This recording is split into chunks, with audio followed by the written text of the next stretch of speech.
Ma mère vient des Carpates, à la frontière slovaque. Elle est devenue journaliste, critique d'art en Pologne et en même temps journaliste pour des problèmes des paysans. Et mon père était philosophe qui était directeur de cathédrale de philosophie à l'Université de Varsovie. Bon, ma mère s'est divorcée avec mon père, fin des années 50, et par après, je pense 67 ou 68, elle a rencontré un journaliste flamand de Die Nieuwe Gazette, Antwerpse Lloyd, et elle s'est mariée avec lui. Moi, je suis venu rejoindre ma mère quand j'ai terminé mon école secondaire en Pologne. J'étais technicien mécanicien de voitures. J'ai terminé l'Académie rue du Midi en 78 et je suis parti en Italie comme tous les sculpteurs qui travaillent la pierre à Carrara. Et je travaillais pendant plusieurs mois à Carrara. Et je suis revenu ici, à Bruxelles, pour me faire un pied à terre. Quand je tombais dans cette rue m'a changé la vie. À la fin, j'ai arrêté d'être sculpteur et je suis devenu organisateur d'exposition. On n'est pas une galerie, on est un lieu culturel indépendant.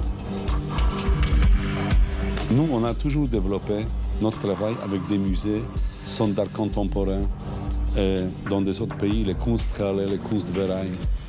On travaille beaucoup avec l'Allemagne, avec la Pologne, un peu avec Hollande, un peu avec la France, voilà, avec l'Autriche.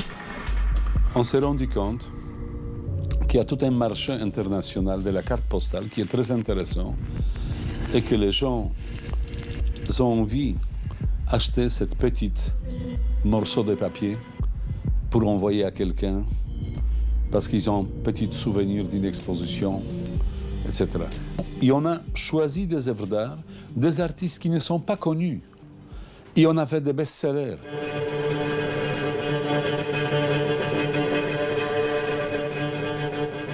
Je suis venu dans cette rue comme un jeune artiste qui voulait faire son atelier comme tous les artistes.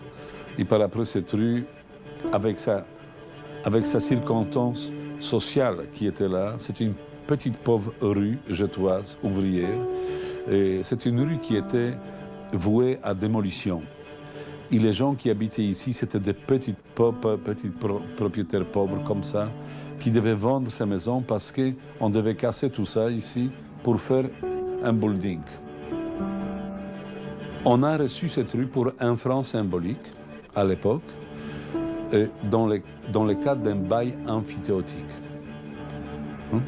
C'est un bail pour 33 ans. Et on a pu regrouper tous les terrains verts ensemble et on a fait un petit parc culturel. Et quand on a fait en 2006 la plage en dessous du pont des chemins de fer, c'était vraiment... C'était l'absurde. C'était l'absurde total, faire une plage dans une ville.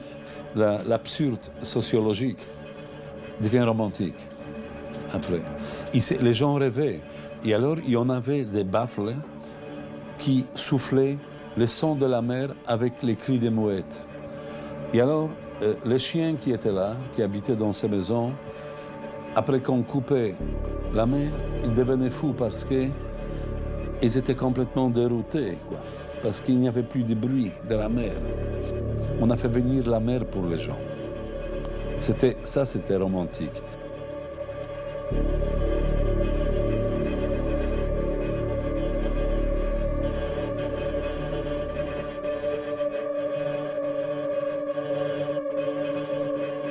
Dans les années 50, 60 en Pologne, il y avait trois choses qui étaient importantes pour une société dite intellectuelle, ou savoir jouer les bridge, savoir jouer les échecs et chercher des champignons.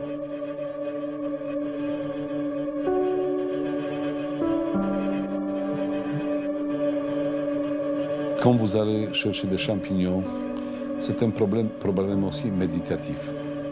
Quand vous êtes dans les forêts, habituellement, quand vous allez chercher des champignons, vous aimez être tout seul. Même si vous allez à plusieurs, mais on n'est jamais un à côté de l'autre.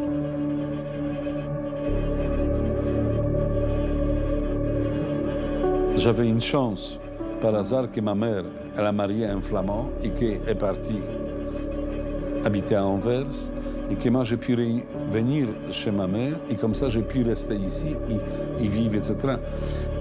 Moi je n'ai pas du tout de problème nationaliste, polonais, etc. Je n'ai pas du tout de... Je suis européen ou un citoyen du monde, c'est tout. Mais moi je n'ai pas du tout de nostalgie polonaise.